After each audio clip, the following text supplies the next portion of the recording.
건강 톡톡 시간입니다. 요즘 같은 신학기에 아이들이 머리가 아프다고 했다가 금세 멀쩡해지는 경우가 많아 학부모님들이 꾀병이라고 생각하기 쉬운데요. 네, 하지만 진짜 머리가 아픈 경우도 많아서 이를 방치할 경우 학교나 일상생활에 지장을 줄 수 있다고 합니다.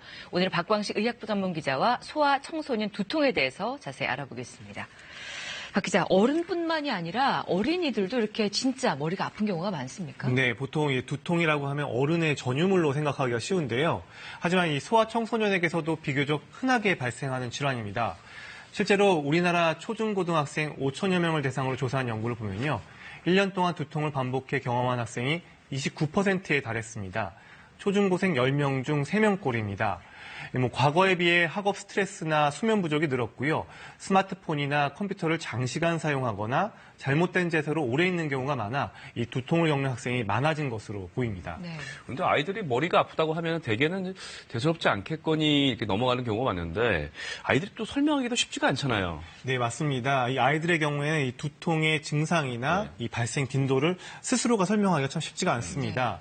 게다가 성인에 비해서요, 이 통증의 지속 시간이 좀 짧아서 부모도 이 두통인지도 모르고 지나치는 경우가 많은데요.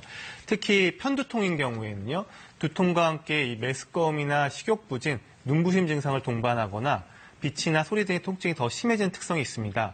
그런데 이 대한두통학회 조사 결과 소아청소년의 58%가 방금 말한 편두통 의심 증상을 경험했는데도 이 진단을 정확히 받은 건 단 4%에 불과했습니다.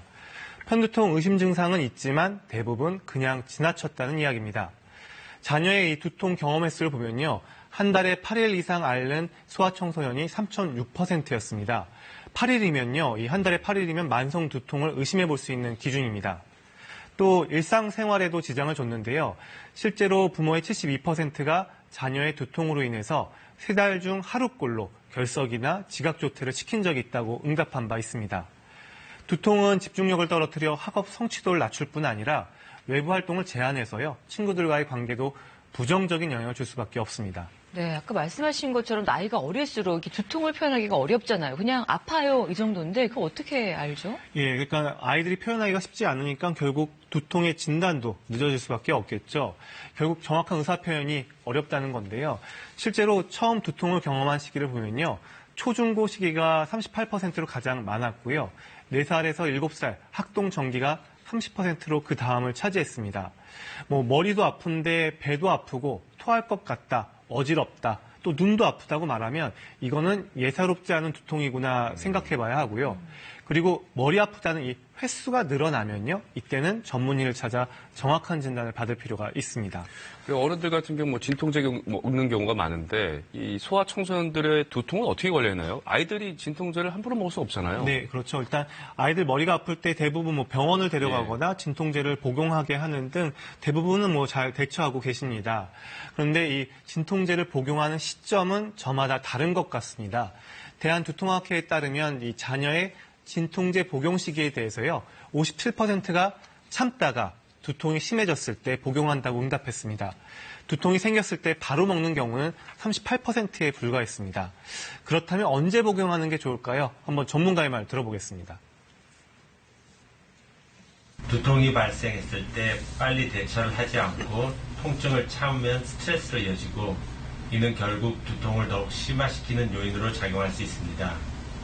진통제는 두통이 발생했을 때 가급적 빨리 복용하는 것이 통증 완화에 도움이 되지만 단 진통제는 주 2회 이내로 복용하는 것이 좋습니다.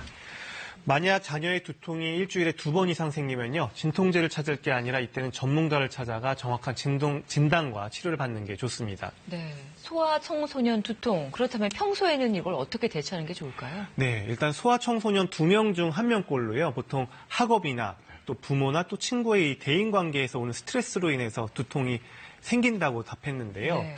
자녀에게 없던 두통이 생겼다면 새 학기에 바뀐 환경 자체가 스트레스로 작용할 수 있기 때문에 평소보다 이 충분한 대화를 통해서 친구나 선생님과의 관계에 어려움이 없는지 살펴봐야 합니다. 무엇보다 아이가 두통을 호소할 때는요. 꾀병을 의심하기보단 아이가 어떻게 아픈지 또 얼마나 자주 아픈지 보호자가 경청하고 공감하는 것이 중요합니다. 그리고 평소 책상에 앉아있는 잘못된 자세나 수면 부족 등 생활 환경을 바꿔줘야 합니다. 스마트폰이나 컴퓨터는 장시간 사용을 제한하는 게 좋습니다. 또 이 소아청소년의 편두통은요, 성인과 달리 2-3시간 이내에 사라지는 경우가 많아서요. 좀 휴식을 취하게 하면서 지켜보는 것도 방법입니다. 네, 건강 톡톡 오늘은 어린이 청소년 두통에 대해서 살펴봤습니다. 잘 봤습니다.